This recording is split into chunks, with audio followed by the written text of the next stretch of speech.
Media వారికి, మా గురుగారైన కొమ్మలపాటి శ్రీధర్ గారికి, సాయి గారికి థ్యాంక్స్ చెప్పాలి. ఎందుకంటే వాళ్ళు నన్ను ఒక మ్యూజిక్ డైరెక్టర్గా కాకుండా ఒక సొంత బ్రదర్ లాగా, సొంత బిడ్డలా చూస్తారు. ఫస్ట్ వాళ్ళకి థ్యాంక్స్ చెప్పాలి. అలాగే ఏ పని చేసినా మనకి ఒక పిల్లర్స్ ఉంటారండి, మన సపోర్టర్స్ ఉంటారు. వాళ్ళకి ఇప్పుడు మనం కృతజ్ఞత చెప్పాలి. సో ఆ విషయంలో నాకు మన సాయి గారు, శ్రీధర్ సారు చాలా సపోర్ట్ చేశారు. అలాగే మా కృష్ణ గారు, మేము సార్కి నాకు పరిచయం చేసింది నాకు ఇంత జర్నీ సార్తో నాకు ఇచ్చిందంత ఆయనే. ఫస్ట్ ఆయన థ్యాంక్స్ చెప్పాలి.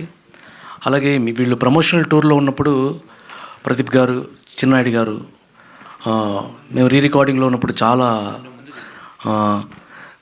1-2 సార్లు చూసుకుంటాం. ఎందుకంటే టైం దగ్గర అవుతుంది, రికార్డింగ్ ఫినిష్ చేయగలమో లేదా అని ఒక టెన్షను. సాయి గారు అప్పటికి అప్డేట్ అడుగుతూ ఉంటారు.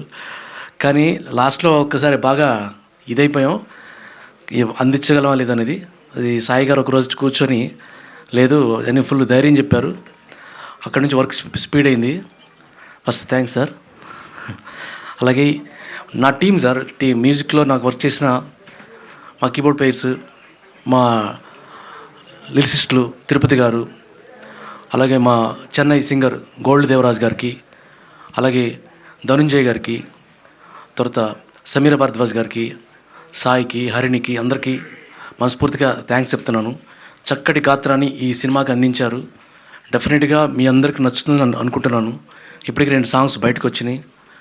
డెఫినెట్గా మీకు నచ్చుతుందని, రికార్డింగ్ కూడా మీకు నచ్చుతుందని అనిపిస్తుంది నాకు. అలాగే డైరెక్టర్ గారికి ప్రతి సిచ్యువేషన్ కూడా నాకు 1-2 సార్లు ఇలా కాదు సార్, ఇలా అయితే బాగుంటుంది, ఇలా బాగుంటుందని డిస్కస్ చేసుకుని చేసాం. బ్యాక్గ్రౌండ్ స్కోర్ కూడా బేసికల్గా నేను వెంకటేష్ గారి ఫ్యాన్ సార్. ఈ సినిమా నుంచి అమర్ గారి ఫ్యాన్ అయ్యాను నేను. ఎందుకంటే అంత బాగా పర్ఫార్మెన్స్ చేశారు. మేడం అయితే, హీరోయిన్ అయితే అసలుకి లాస్ట్ ఒక సీన్ ఉంటుంది, డెఫినెట్గా బూస్ బంప్స్ వస్తాయి. అది మిమ్మల్ని అందరూ ఆకట్టుకుంటుంది అనుకుంటున్నాను. థ్యాంక్స్ అండి అందరికీ. అవకాశం ఇచ్చిన ప్రొడ్యూసర్ గారికి, డైరెక్టర్ గారికి, అందరికీ, పిలవగానే వచ్చిన మీకు అందరికీ thanks sir. Thanks so much. Thank you అండి.